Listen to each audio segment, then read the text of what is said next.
So, hello there, everyone who's watching this stream, and welcome back once again to Minecraft. Yeah, I agree, Management Wanted is less buggy than Security Breach, so yeah, that's funny. Anyways, hi Ava. So let me just get things going.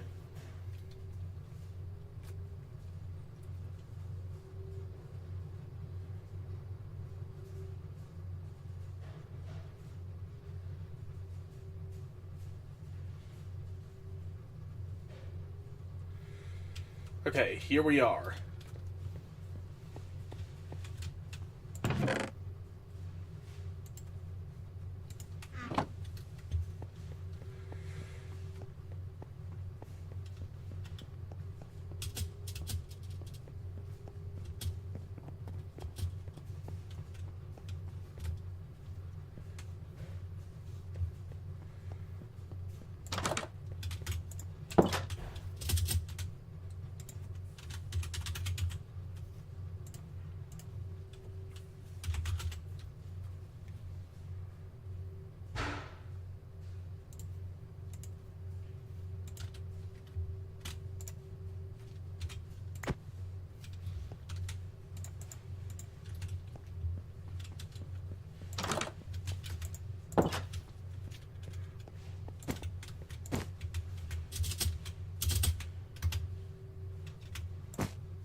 There we go.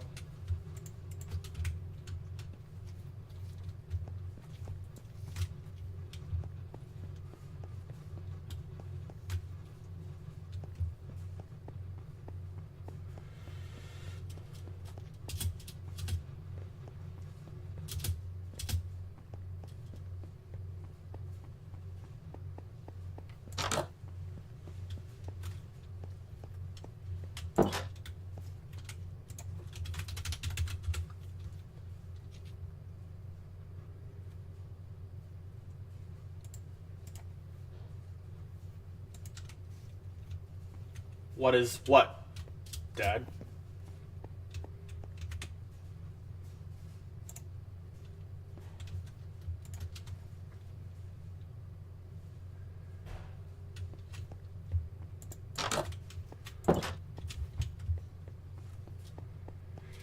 Anyway,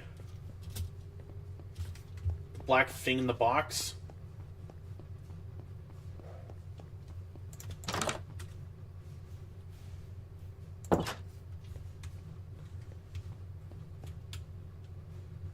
Well, this right here is Candy the cat.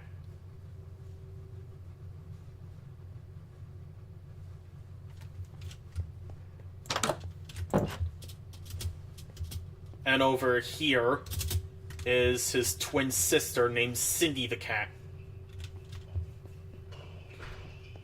So, yeah. Anyway.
Yeah, I miss you a lot, Dad.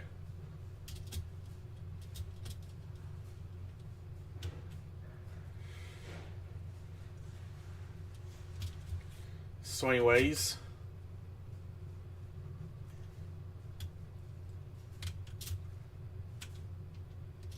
so this map right here I just finished, and it's for a little thing that I'm working on. Yeah, I miss you, Dad. I literally cannot say that. I don't know. Let me rephrase that. I cannot say how many times I've missed you. So, anyways, let me just get a party table here and make this room here a bit more lively.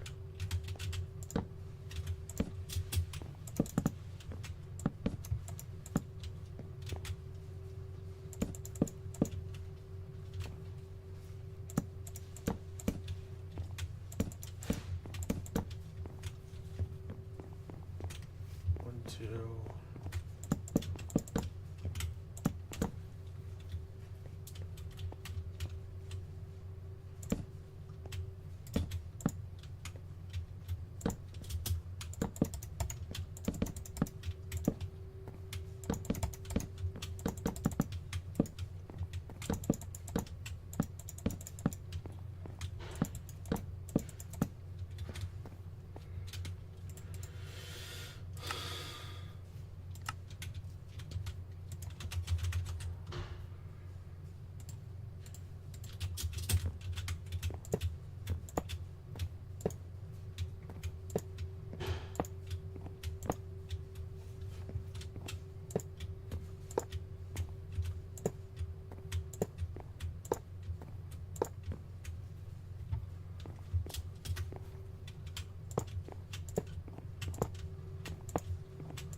Yeah, and yeah, I should probably get some lights.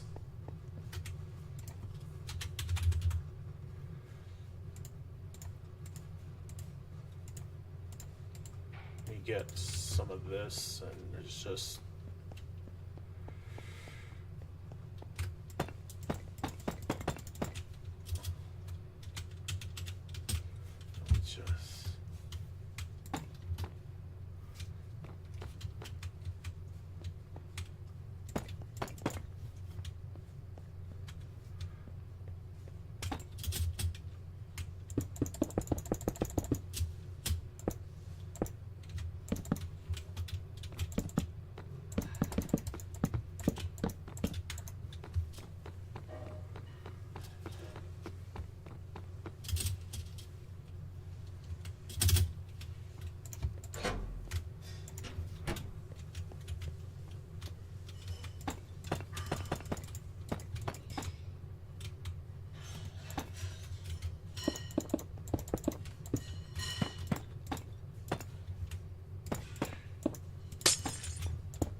Just gotta put some daylight sensors here.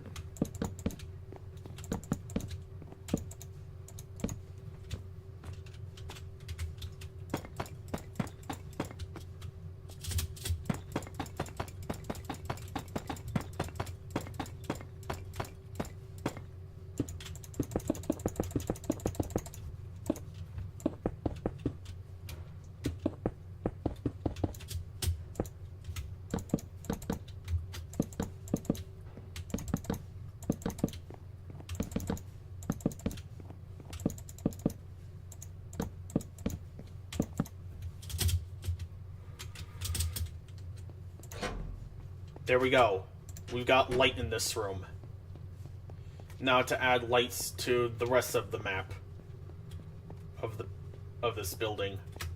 So let me just...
Yeah.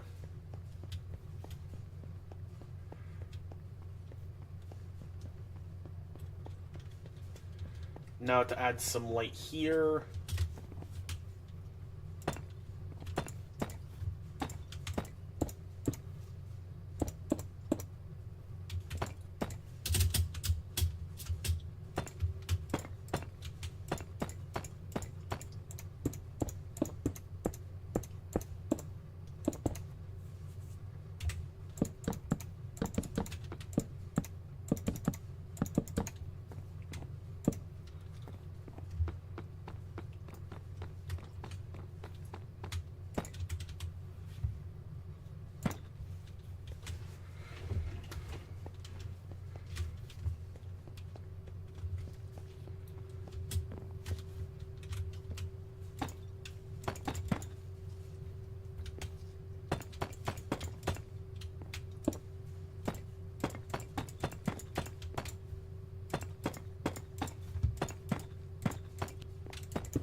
I love how you guys keep giving me the same types of responses. Like, that's so cool. Wow, amazing.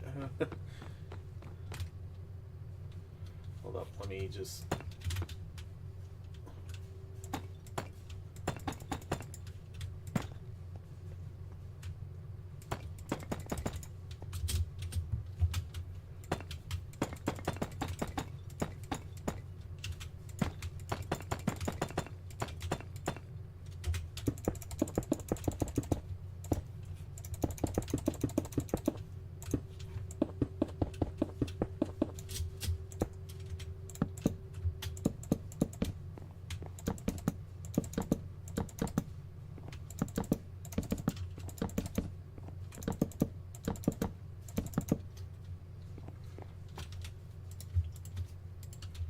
And I think that should be all the main rooms fully lit. Still need to add tables and other props, but for the most part, this is pretty much almost complete. Yeah, it was pretty good, Dad. It was nice getting to spend time with Ava and all that. Yeah.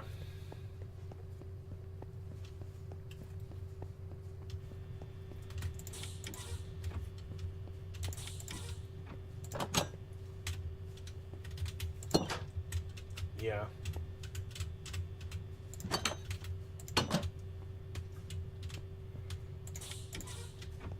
So on the left there's some camera monitors and a power lever here. And over here is a desk with a steam lever. And there's a locker behind us to hide in here.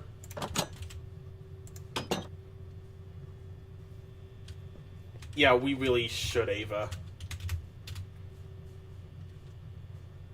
And speaking of which, maybe I could... I have an idea here. So, hold up. Ideas are happening.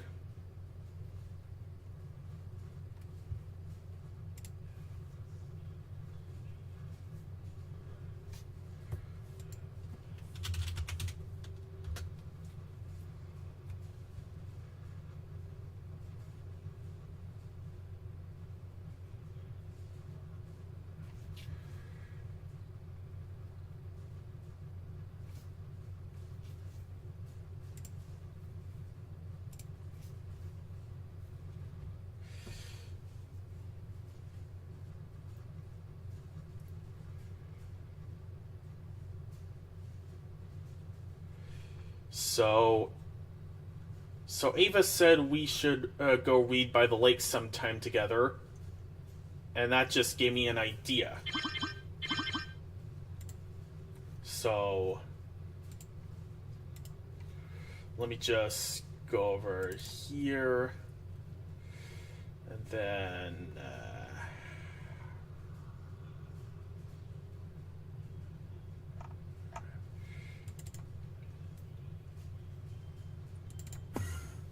here is this that I've here it is. Here's something that I've written called The Return to Freddy's The Dreadful Truth Dear Man Edition. And yeah, the original is kind of a joke. So I tried to rewrite it to make it better. So yeah. Also, here's like the little link to see it for yourselves.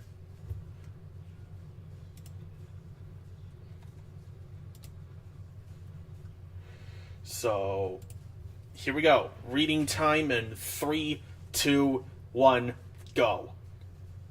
The Return to Freddy's The Dreadful Truth Dear Man Edition. Rewritten by Carson. Original story by Tyler Alstrom. FNAF by Scott Cawthon.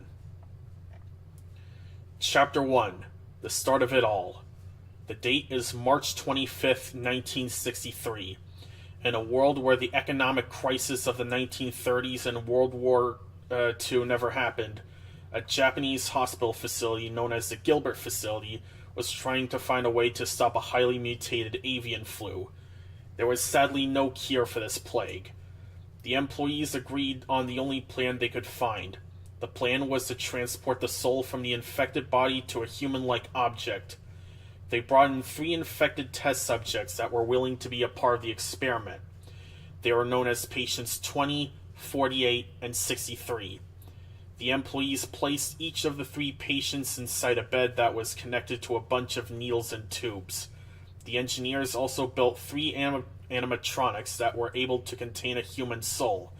They attached patient 20 to Fairy Tale Ty, patient 48 to Fairy Tale Coley, and patient 63 to Fairy Tale Sally. The machine whirred into motion as the needles and tubes started sucking out any and every bit of living matter that the 3 patients had until each of their heart monitors reached a flat line. The employees and engineers thought it was over for the 3 patients, until the animatronics started to speak in the same voices as the patients, and walk on their own accord. It was a success.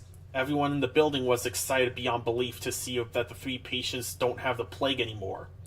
But they also felt sorry for them because they would have to live in these robotic bodies for the rest of their lives. The date is April 22nd, 1964.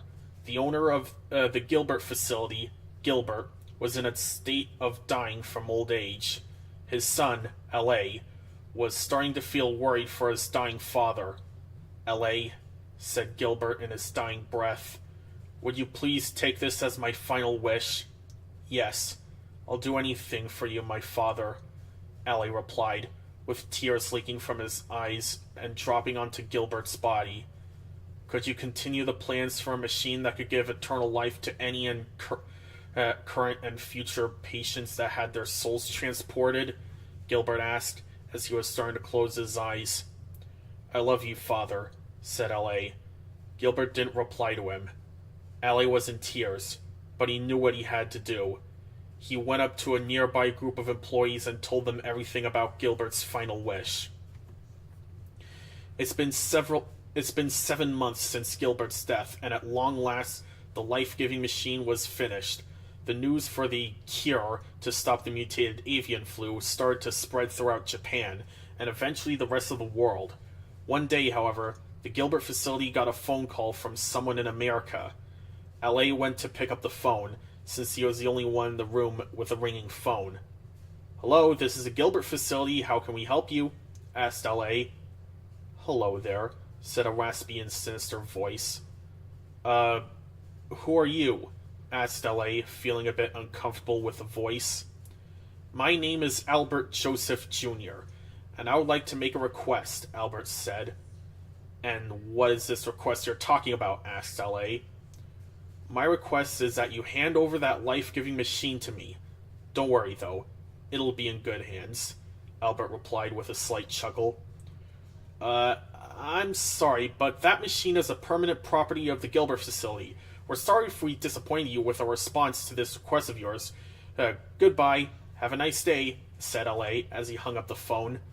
God damn it, shouted Albert as he walked back to his mafia gang. We gave them two options, the easy way or the hard way, Albert said in a sinister tone. But I think we already know which way the Gilbert facility has chosen.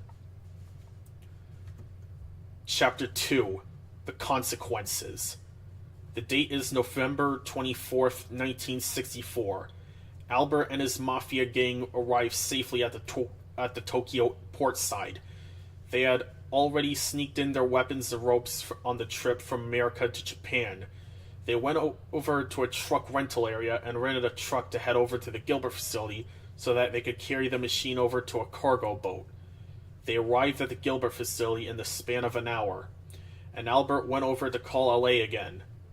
Hello, this is the Gilbert facility. How can we help you? L.A. asked as he picked up the phone. Hello again, old friend, said Albert. Oh my god, what the hell do you want now? Asked L.A. in an upset manner. Remember that request I gave you a week ago? Asked Albert. Yeah, why? Asked L.A. in a puzzled manner. You denied it, and I don't like it when people deny my requests, said Albert, with a slight laugh. And because of that, you're going to hand it over, whether you want to or not, said Albert as he hung up the phone. What the hell does he mean by that? L.A. asked. Suddenly, Albert and his mafia gang bursted out to the front door when no one was looking. They started to shoot, stab, and hang anyone that got on their way towards the machine in the most gruesome of ways imaginable. All of you, go and get the machine, Albert announced to his mafia gang. I'll take care of the one who denied a request. Meanwhile, L.A. was inside the main security office of the Gilbert facility. This office was more like an elevator than anything. It would go through the many floors of the Gilbert facility by using a funnel tube-like system of pipes. Albert marched over towards the office where L.A. was standing. Hello again, said Albert. What the hell is wrong with you? Shouted L.A. in an impatient manner. I can hear screaming and shooting coming from the floor above. Don't you get it when someone says no to a request that is obviously going to be denied? It looks like you're a bit feisty today, said Albert. How about I fix that for you, so that no one tells the truth? Say goodbye to your own existence. Albert pushed a button that locked the office doors and excreted toxic gas inside the office. Get me out of here, cried L.A. as Albert walked away slowly. Please, is anyone out there to help me? L.A. continued to call out to anyone who was still alive, before he started to feel dizzy and fall to the ground. L.A. was gone. Most of the employees were gone, and Albert brought back a test tube with him. This test tube was being made by the Gilbert facility and was originally going to be used for the highly mutated avian flu before it got scrapped because the Gilbert facility thought it would make the disease worse. The side effects for injecting it into someone's body would be semi-immortality and loss of sperm. The only ways to die when someone has the antidote would be being stabbed in the heart or being crushed by a great weight. The antidote was called Code Radzla. Chapter 3. The Secret Wall. The date is August 14th, 1966. Albert has turned his mafia gang into his henchmen for his new company known as Fazbear Incorporated. This company was headquartered in a huge manufacturing facility consisting of 14 floors. Their goal was to build animatronics for owned restaurants to entertain children across their respective diners. They started their business in the state of Oklahoma with a restaurant that was named Goldie Para Diner. They used two specially designed animatronics that acted as both animatronics and suits. These two animatronics were a yellow bear named Fredbear and a yellow bunny named Spring Bonnie. Albert wanted more people to work for him for his own amusement. On August 28th, two people named Gerald Takalikin and Vincent Johnson got a job for both Fazbear Incorporated and Goldie Para Diner. During their time together, Gerald and Vincent were always slacking off and having fun with each other, all while Albert stood in a nearby balcony with his fists clutching in anger. Albert had a certain punishment for people who refused to take orders from him, and this punishment has two different ways it can go. Way 1 involves Albert's henchmen dragging the disobedient employee into a secret wall, where they would be confined to torture and suffering for the rest of their lives. Way 2 involves the employee being put in a torture suit, where their organs and blood would be sucked out by needles all over the inside of the suit. The suit would then begin to reanimate and lash out at any and all humans it comes across. Luckily, Gerald and Vincent were always given a pass, due to them agreeing to what Albert said to them at the end of their arguments. The date is September 4th, 1966. Gerald and Vincent were going back to another day of work at Fazbear Incorporated. Sorry about that. They were about to take the elevator up to where they were supposed to work until Gerald saw Albert in the corner of his left eye. "Vincent, look over there," whispered Gerald as he tugged Vincent's shirt. "What is it?" asked Vincent. "There's Albert. It looks like he's typing in a code into that wall," Gerald whispered. After Albert typed in the code, the walls started to open and then close when Albert submerged himself behind the brick wall. "Hey Vincent," said Gerald, "did you remember those employees that went missing?" Yeah, why?" asked Vincent. "Well, whatever is down there, we know it's where they've all gone missing," Gerald replied. Gerald typed in what he saw Albert type into the keypad, and they got access to the staircase going downwards. They sneaked their way into the room that was sealed off by the brick wall, and they saw something that they would never forget. Gerald and Vincent saw the lives of many being enslaved, whipped, beaten up, and forced worshipping a false idol named the torture device. It was a dark red animatronic with hair-like joints protruding from its head, and texturing that looked like its suit was made out of snakeskin. "Gerald, we need to stop this monster right now," shouted Vincent in an alarming fashion. Gerald and Vincent were running towards the machine that was causing all the havoc, and tried to disable it from creating more torture suits. They were running back up to the main floor, with their memories scarred for life. They were in shock that they were working for a monster, who was using his employees to do the devil's deed. Chapter 4.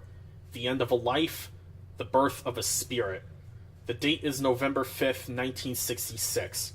3 employees named Lucy, Alex, and Jacob accidentally made a shipment of 2 animatronics to be placed in Goldie Para Diner.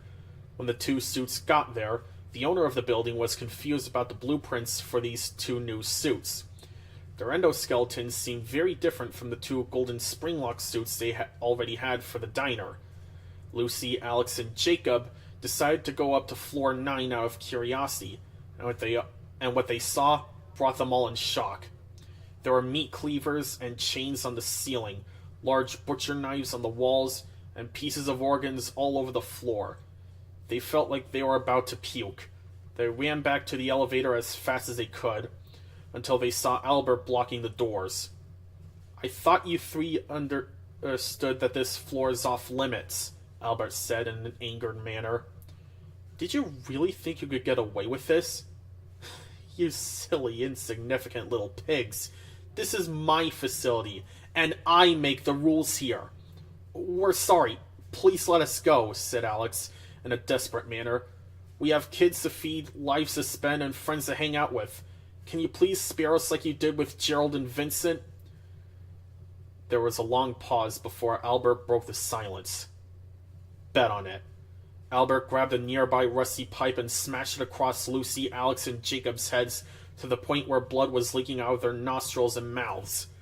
Lucy, Alex, and Jacob realized that there were 3 wearable animatronics that were named the Beast, Buster the Bunny, and Saber the Werewolf.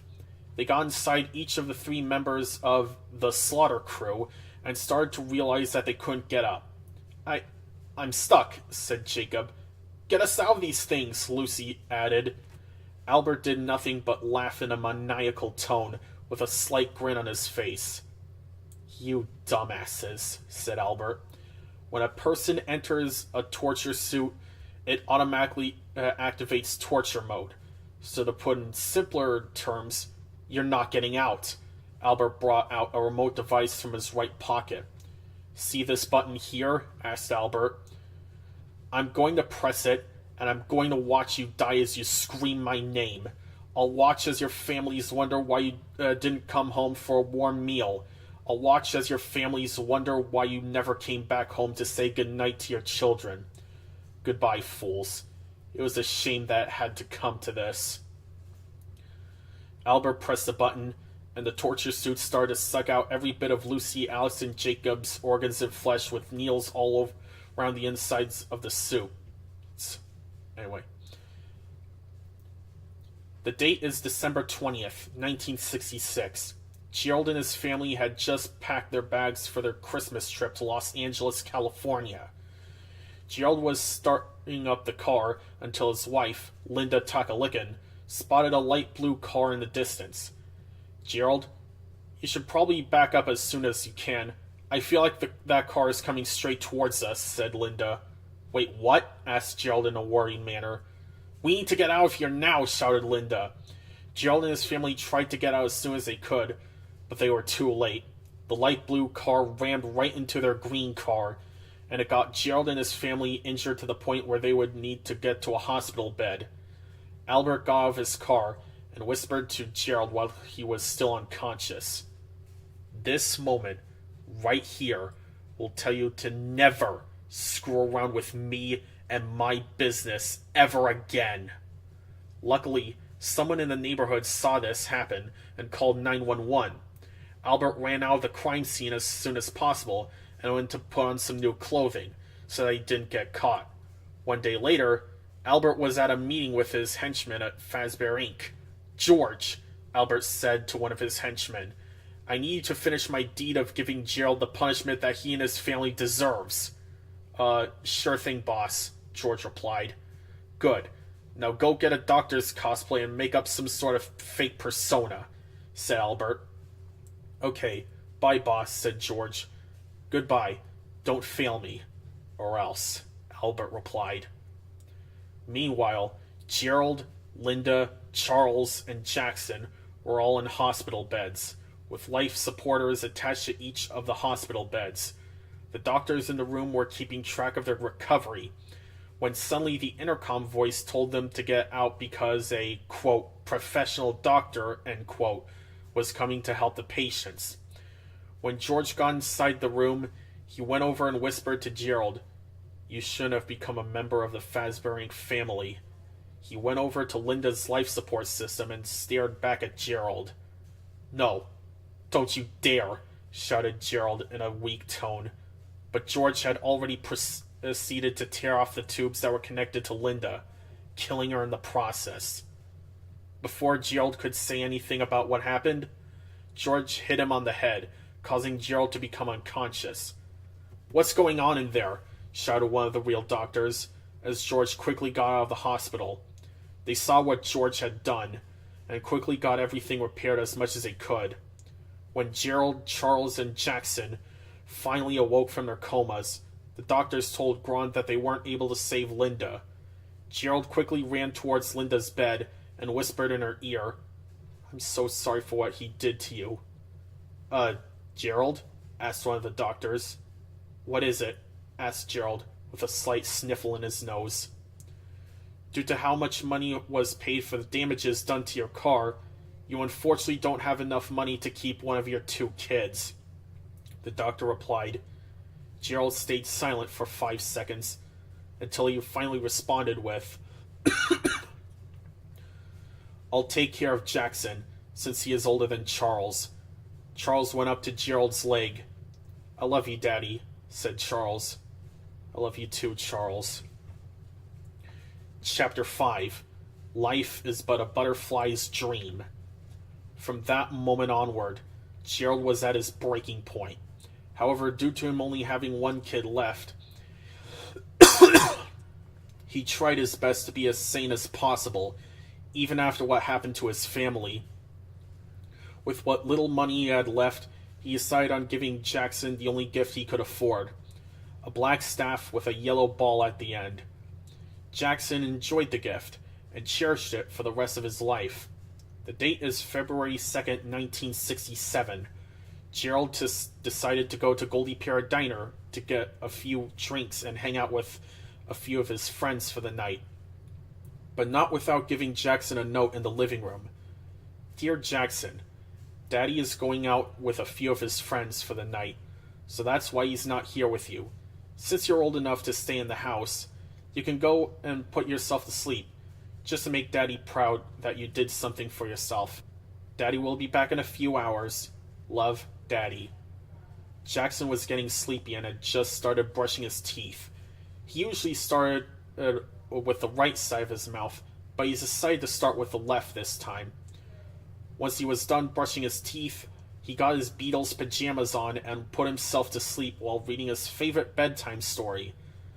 He suddenly started to hear loud knocking coming from the exterior of the front door.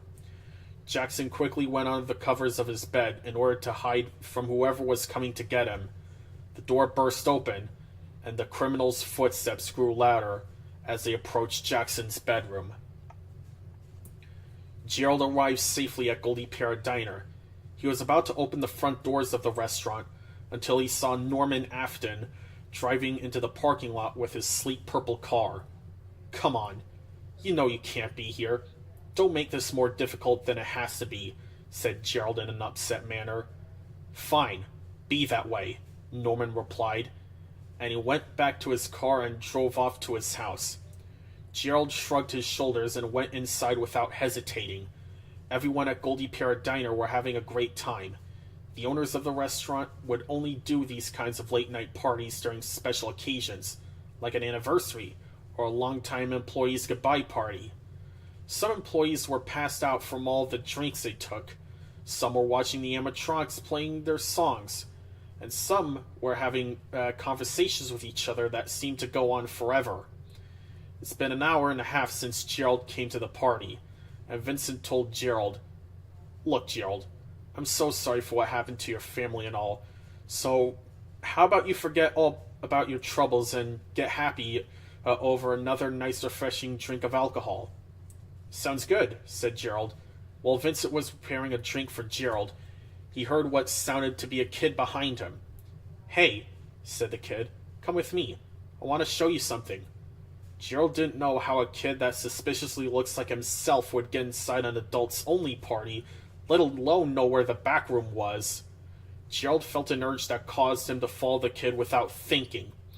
Once the kid and Gerald were in the back room with Golden Lockjaw and Golden Kitty, the kid started to impale his hands on two of the meat cleavers in that room.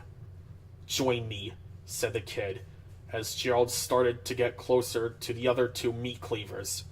Gerald, what are you doing? Shouted Vincent. Gerald suddenly woke up from his trance and noticed that the kid was no longer there. Look, Vincent, I know this might be hard to believe, but I saw this kid that looks like a younger form of myself, and that's all the nonsense that I need. Just go home now, Gerald. You're way too drunk to be here now. Vincent went over to Gerald and tried to pull him over to the front entrance. All while Gerald was pulling back. Let me go! Shouted Gerald as he got out of Vincent's grasp. Gerald lost his sense of balance from how many drinks he took, and he fell right inside the Golden Lockjaw suit. Gerald's anger quickly turned to fear for his life, and he tried pushing his body on all sides of the suit and to hopefully find an eject button. He pressed the button on the back of the suit, and it started sucking out every bit of living matter that Gerald had. What the hell is going on in here? Asked a group of employees that were following Vincent. I don't know how to explain this to you guys, but suddenly the Golden Lockjaw suit stood up, looked at the employees, and started to attack them without warning. Luckily, one of the employees trapped the animatronic in a nearby locker. You guys promise me that we'll never tell anyone about this, okay? Asked Vincent. Okay, said everyone, with worried expressions on their faces. Eventually, the police found out about this incident. along with the hanging of Jackson, and Goldie Parrot Diner was shut down for good. The date is August 16th, 1968. Fazbear Inc. tried making a new restaurant after the unexpected demise of Goldie Parrot Diner. Its name was Frankbert's Pizza. It had 6 animatronics that would entertain the children as they would eat their food. The animatronics were Frankbert, Kitty Fazcat, Sugar the Cat, Buster the Bunny, the Beast, and Saber the Werewolf.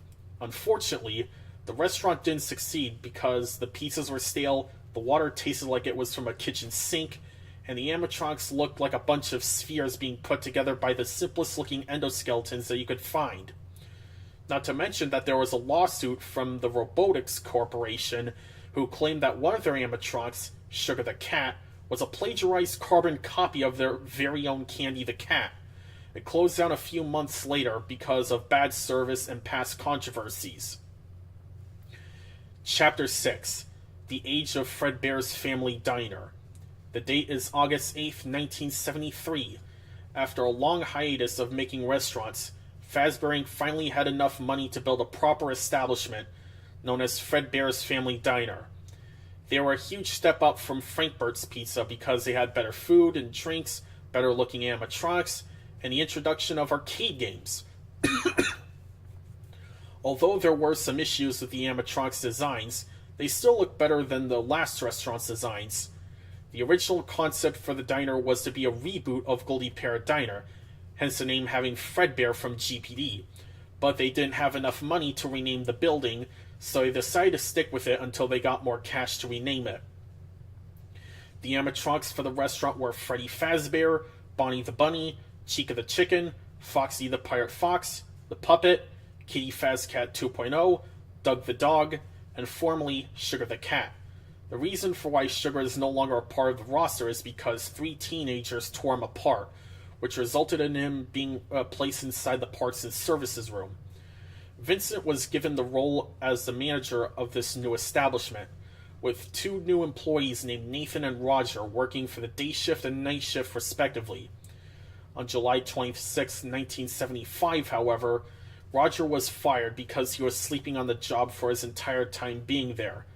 He was then replaced with a 21-year-old man named Ralph Jameson, and the animatronics are starting to act up at night. To be continued in the Return to Freddy's 2 Deerman edition.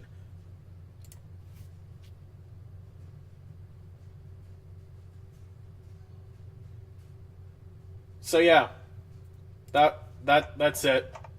That is the entirety of what I've written down. So here's some here's some trivia about what we've just read. So at the beginning, so in the original, the highly mutated avian flu was actually named super cancer, and I thought that term was really frickin' stupid sounding, so I replaced it with this. And I also changed how Gerald got in the golden lockjaw suit, because in the original he slipped on a bar of soap into the suit, and that by itself is really friggin' stupid too. So I replaced it with a reasoning that made a bit more sense. And he also made the whole sugar and candy controversy canon to my own take on the lore. Granted, I think there are some parts in here that I think are kind of ridiculous in hindsight. But then again, I am working with trying to rewrite what some edgy 16-year-old kid thought was peak writing at the time. So, yeah. And I left it on a cliffhanger because I plan on making like some video games that take place after this novel thingy.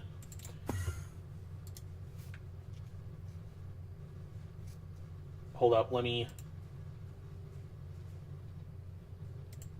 let me just...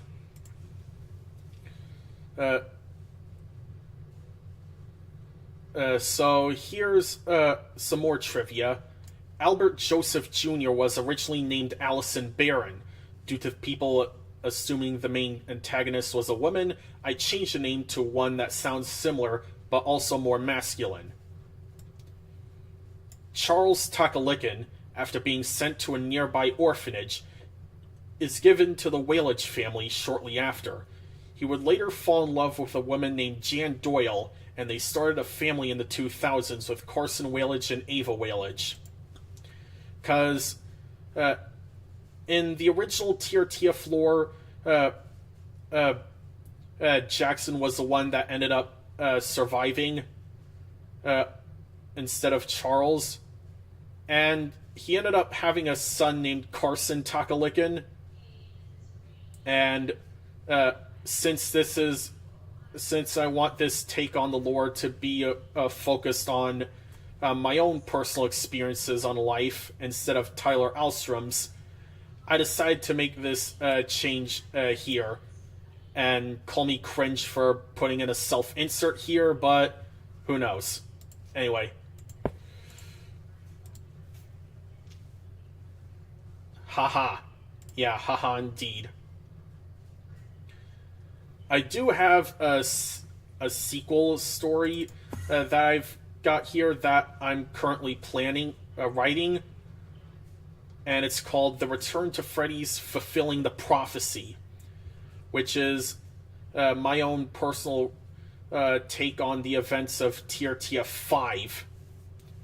So, here we go.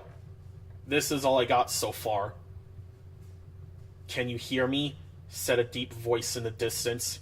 Carson opened his eyes and stood up to find himself inside his childhood living room.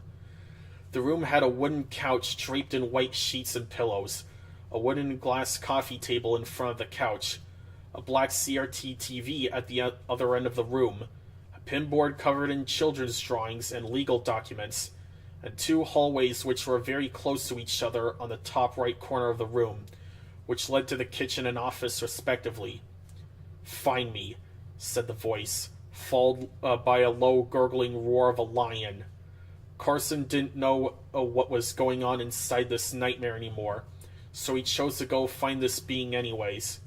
Before he could get close to one of the hallways, a shadow of a human-looking creature with glowing red eyes ran through both hallways in the blink of an eye. Carson couldn't figure out what the creature exactly was, but he immediately thought it was a shadow of an animatronic entertainer, Frankbert. He resembled a white male, brown-haired human who had a light blue shirt, dark blue pants, black shoes, rosy red cheeks, a white striped black fedora, and a pointed silver staff. However, this creature had countless amounts of holes and tears inside the animatronic suit parts, and it had sharp, dragon-like teeth and claws. Carson was scared beyond belief that he fell on his back, making a loud thud. Loud footsteps were slowly approaching the living room, and Carson couldn't move because something in him was making him stay still. Suddenly, Carson started to hear a voice inside his head. It was faint, but it was audible. Those who are victims of severe trauma would retreat into a fantasy world in which they could not wake up. In several cases, the mind will tell the victim about their unconsciousness, either from a movie, a video game, or even a book. Even when the victim receives the information, it would take them days or even weeks until they're finally able to. There was a long pause before the nightmarish form of Frankbert turned Carson around and held him up in the air. The voice screamed out 3 final words. "Please wake up." Carson woke up in a fright, letting out a brief scream for dear life before realizing his situation. He was on a hospital bed with medical tubes connecting himself to a nearby life support monitor. There were 2 doctors in the room with him, along with his fiancée, Natalie Thompson, staring at him with tears of joy in her eyes. That's all I've got for that. This one is not finished, but yeah. So anyways, Anyway.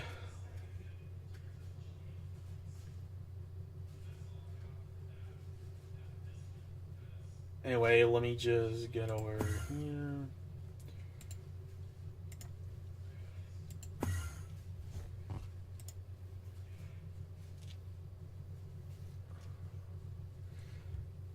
Man, that was a pretty long reading session, so...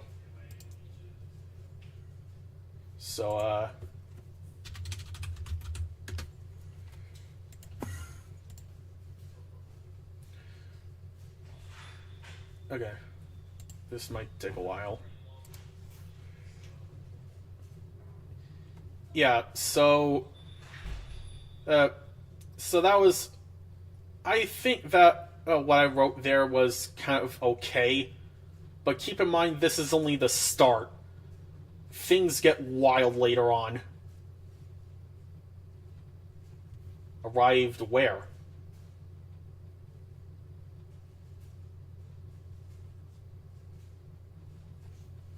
Okay. So anyways,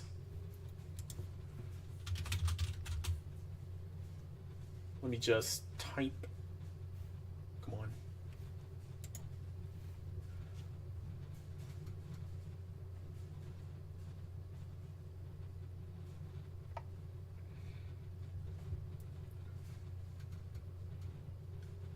So here is this.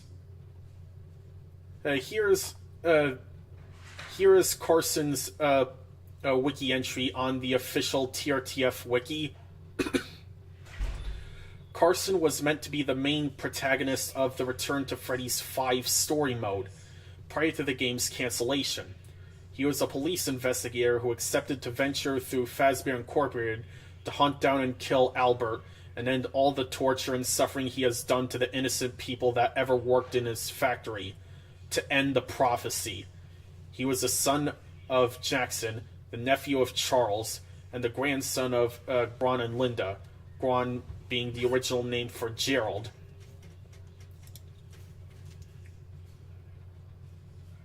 So, yeah. Anyways.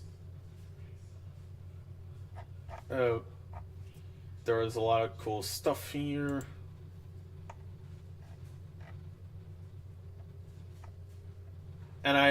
And in the original TRTF continuity, Carson was like blonde, and anyways, lots of cool stuff. Anyway.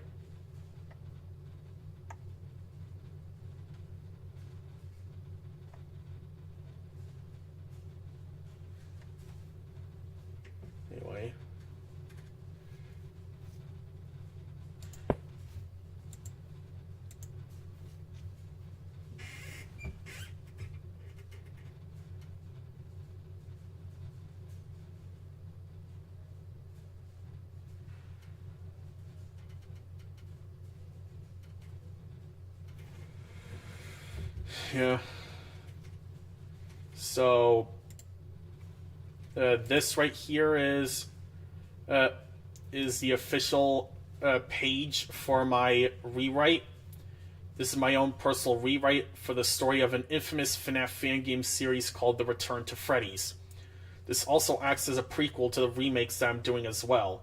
Keep in mind that this was made when I was 16 years old, and I've developed a lot of skills as a story writer since then. So yeah, pretty interesting.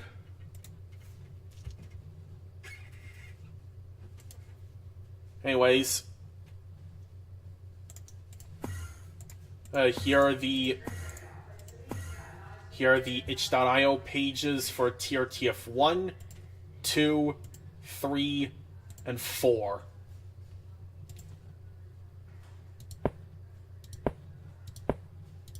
Yeah. In fact, let me go ahead and show you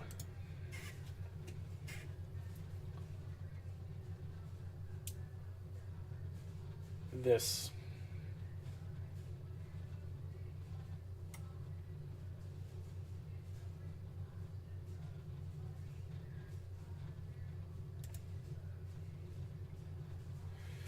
Just waiting for it to load. Yada, yada, yada.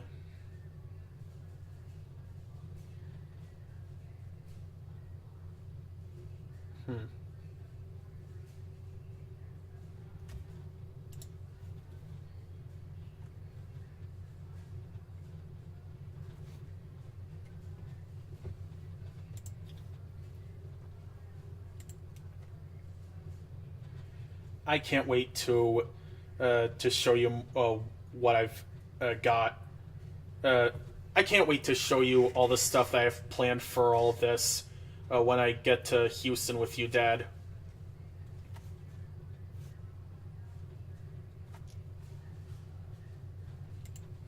Yeah. So Ava's straight up gooning for me in the chat, so that's nice. So, anyways, here's this. Dear Man Productions presents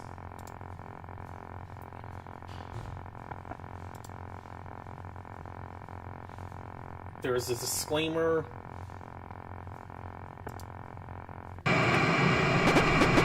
Here is the Return to Freddy's 4 Dear Man edition. This is a work in progress right now. So here's settings. There's nothing here yet. And here is this. Coming back, reviving what's left. Fazbear Entertainment comes back one last time.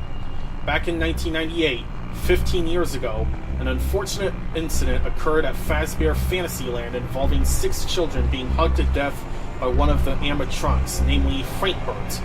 Now, Fazbear Entertainment are getting ready to open one last attraction before they have to be bought out or go out of business.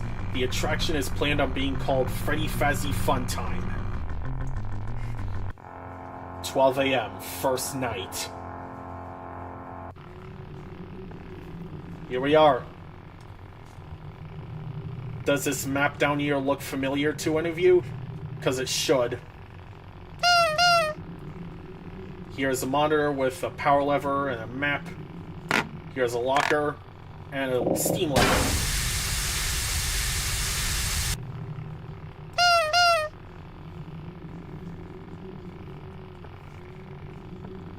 Yeah. This camera monitor here isn't finished yet, but I'll get to that when I'm done with this stream.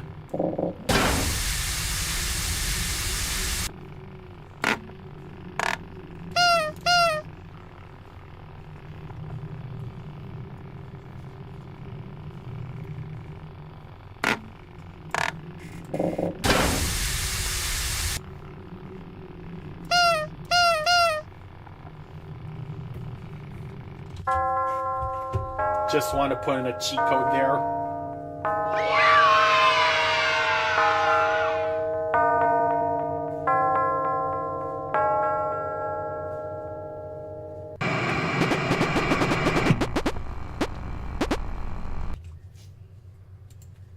So yeah, that's cool.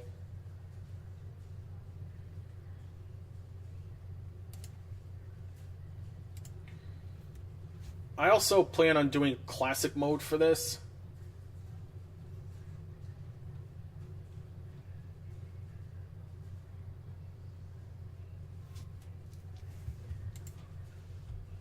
Anyway.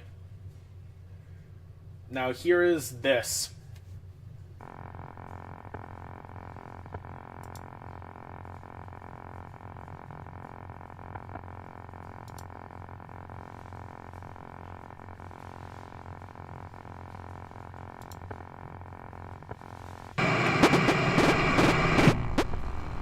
This one is the classic mode.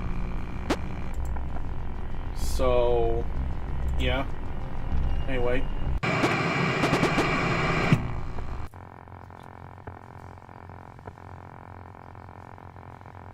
Here is Lockjaw.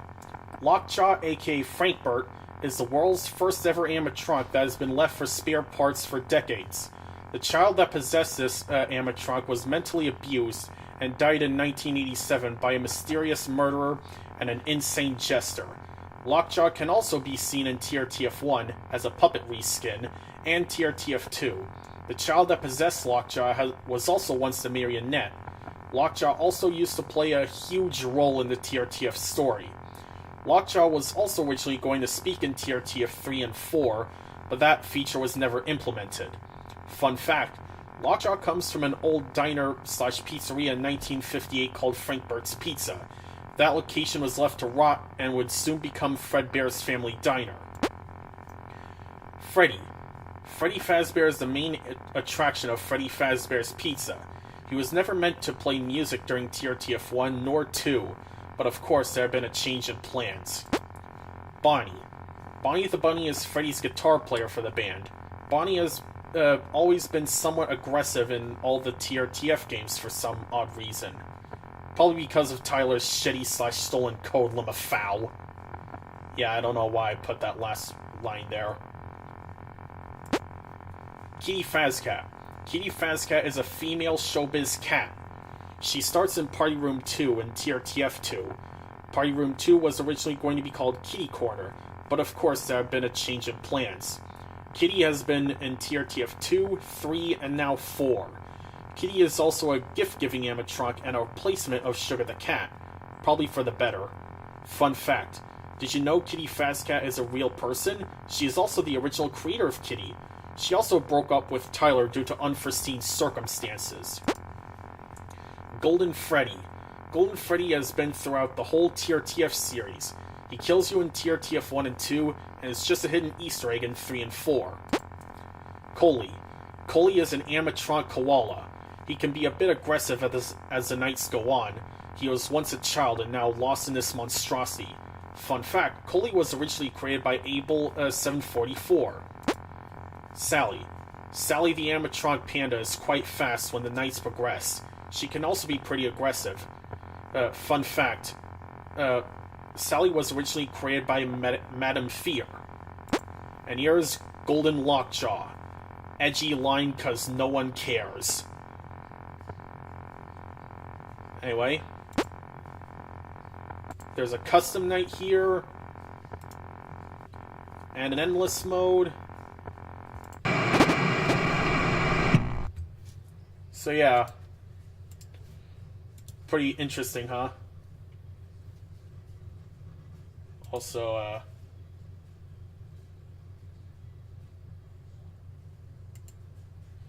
so what'd you think about all that?